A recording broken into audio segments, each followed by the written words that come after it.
D'autres apprennent à agir comme si l'effondrement avait déjà eu lieu. C'est le cas de Pierre, un ancien chef de projet d'une société informatique.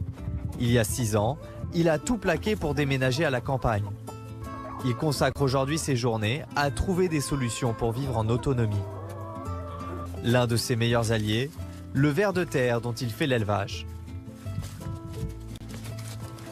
Je mets ce que je ne veux pas dans ces bacs-là et ça me permet en fait d'élever, alors voilà, d'élever en fait ce type de vers qui sont des vers de fumier qu'on appelle en fait du lombricompost.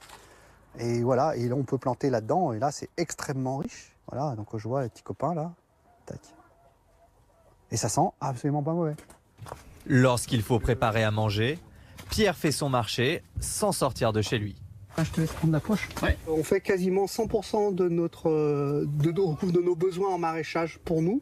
Et même on donne beaucoup de choses, certaines choses qu'on fait en trop grande quantité, mais absolument volontairement. On fait à peu près 1 millier de salades par an et on ne mange pas 1 millier de salades. Qu'est-ce qu'on en fait des épinards à midi, tu les cuisines comment? En moyenne, les Français dépensent 385 € de courses par mois. Grâce à son potager, Pierre économise les 2 tiers de cette somme. Selon les collapsologues, il n'y aura plus d'électricité après la fin du monde moderne.